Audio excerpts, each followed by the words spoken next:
খুঁজো কখনো যদি হঠাৎ এসে জড়িয়ে ধরে বলো ভালোবাসো।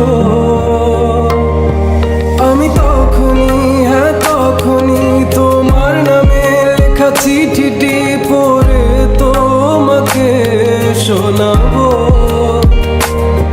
ঠিকই তখনই, হ্যাঁ তখনই ভালোবাসি কতটাই আমি, বলো কি করে তোমায় বোঝাবো। তুমি বুঝনি আমি বলিনি, তুমি স্বপ্নতে কেন আসনি, আমার অভিমান তোমাকে নিয়ে সব গেছি। তুমি বুঝনি আমি বলিনি, তুমি স্বপ্নতে কেন আসনি, আমার অভিমান তোমাকে